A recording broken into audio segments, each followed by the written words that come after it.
شفاعت رسول صلی اللہ علیہ وآلہ وسلم کا عقیدہ.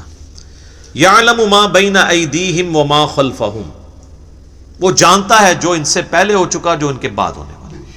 یعنی اللہ تعالیٰ ہمارا جس کی سفارش تم میرے پاس لے کے آؤ گے نا، مجھے پتا ہے اس نے پہلے کیا کیا اور آندہ کیا کرنا ہے، مجھے بتا رہے ہو. اور ایک معنی یہ بھی ہے کہ جو سفارشی بھی ہے نا، اللہ تعالیٰ ان کو بھی جانتا ہے کہ ان کا علم پہلے کا کیا تھا اور بعد کا علم کیا ہے. اللہ تعالیٰ نے ہر ایک کو اپنے علم سے گھیرا ہوا ہے. وَلَا يُحِيطُونَ بِشَيْءٍ مِّنْ عِلْمِهِ إِلَّا بِمَا شَاءَ، اللہ کے علم کو کوئی نہیں گھیر سکتا سوائے اللہ تعالیٰ جس کے لیے چاہے تو اس کے اوپر کوئی علم آشکار کر لے. یعنی اللہ تعالیٰ کے علم کو کوئی اور مخلوق نہیں گھیر سکتی. اللہ نے سب کو اپنے علم سے گھیرا ہوا ہے، سوائے اس کے کہ وہ جو سورہ آل عمران میں بھی آتا ہے 179 نمبر آیت میں، کہ اللہ کی یہ شان نہیں ہے کہ وہ اپنے غائب کے اوپر کسی کو اطلاع دے سوائے اپنے پیغمبروں کے، اور تمہارا کام ہے اللہ اور اس کے پیغمبروں پر ایمان لاؤ. پیغمبر وہ ہستی ہوتی ہے کہ جس کو اللہ تعالیٰ غیب کی خبریں دیتا ہے، غیب کا علم دیتا ہے اتنا جتنا اس کے لیے پسند فرماتا ہے. علم الغیب کے اوپر میرا مسئلہ نمبر 6A اور 6B آپ دیکھ سکتے ہیں، وہ ڈیٹیل ٹاپک ہے. تو جتنا جس کے لیے چاہتا ہے اللہ ظاہر فرماتا ہے، اور جس کے لیے نہیں چاہتا ظاہر نہیں فرماتا. اچھا، یہ اب بعض علم الغیب ایسے ہیں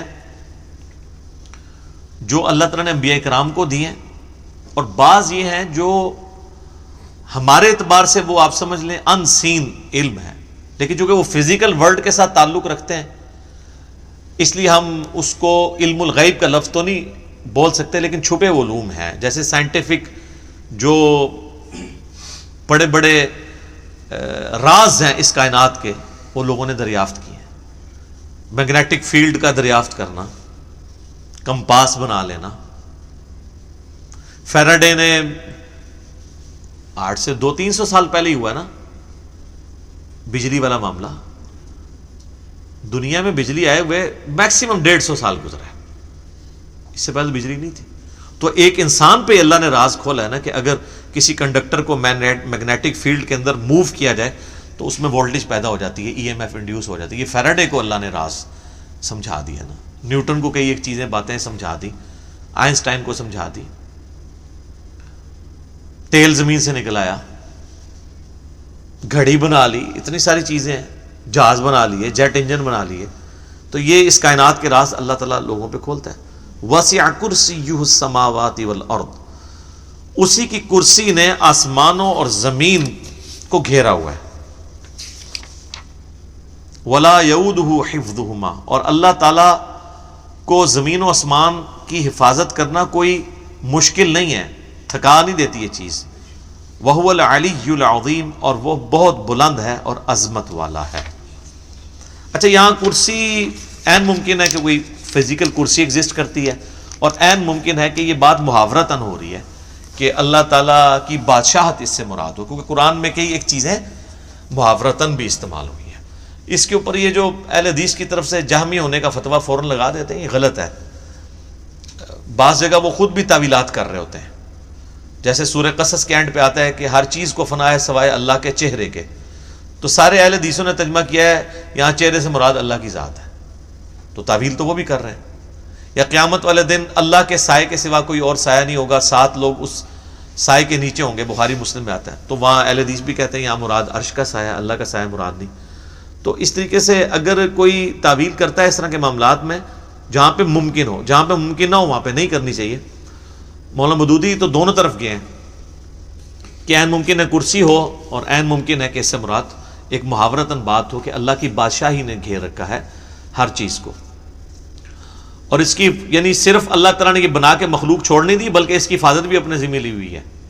اور وہ ایسی حفاظت نہیں ہے کہ کوئی اللہ تعالیٰ کو مصروف ہو گیا کہ اتنی مخلوقات پیدا کر کے اب کیا کرے گا وہ، ایسا نہیں ہے. بلکہ وہ اللہ تعالیٰ نے پہ کوئی گرا نہیں ہے اس کی.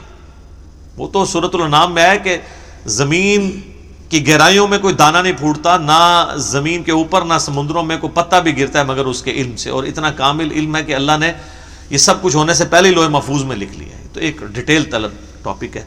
وَهُوَ الْعَلِيُّ الْعَظِيمُ، اور وہ بلند ہے اور عظمت والا ہے. اب یہاں پہ ایک اللہ کا نام بھی آ گیا علی. علی تو مخلوق میں کسی کا نام ہو سکتا ہے. یہ ہے العلی. جب الف لام سے ہوگا تو دی علی خاص ہو جائے گا. رحمان تو کوئی بھی ہو سکتا ہے. الرحمان اللہ ہے. رؤوف کوئی بھی ہو سکتا ہے. نبی الاسلام کے لیے ہے بالمؤمنین رؤوف الرحیم. لیکن الرؤوف اور الرحیم اللہ ہے. صرف رؤوف اور رحیم سورہ توبہ کی آخری آیات میں نبی الاسلام کے لیے بھی ہے. تو یہاں پہ بھی علی سے مراد بلند، عظمت والا، یعنی اللہ تعالیٰ اپنے عرش پہ مستوی ہے جیسا کہ اس کی شان کے لائق ہے، اور اپنی شان کے اعتبار سے بھی بلند ہے.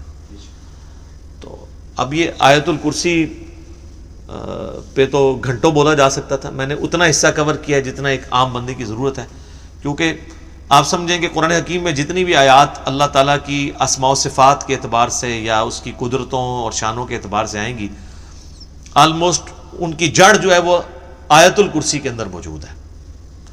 تو یہ اس پہ تو گھنٹوں بولا جا سکتا ہے، لیکن جتنی میں نے اجمالاً اس کی تفسیر بیان کر دی ہے اس تفسیر کلاس کے اندر اتنی کافی ہے. باقی تو جیسے جیسے اللہ تعالیٰ کی شانوں کا ذکر بیچ میں آتا چلا جائے گا وہ انشاءاللہ تعالیٰ ہم اس کو کور کرتے جائیں گے. اللہ تعالیٰ سے دعا ہے جو حق بات میں نے کہی اللہ تعالیٰ ہمارے دلوں میں راسخ فرما دے. اگر جذبات میں میرے منہ سے کوئی غلط بات نکل گئی تو اللہ تعالیٰ ہمارے دلوں سے اسے محو کر دے، دور کر دے، ہمیں معاف بھی فرما دے، ہمیں کتاب و سنت کی تعلیمات پر عمل کر کے دوسرے بھائیوں تک پہنچانے کی توفیق عطا فرمائے.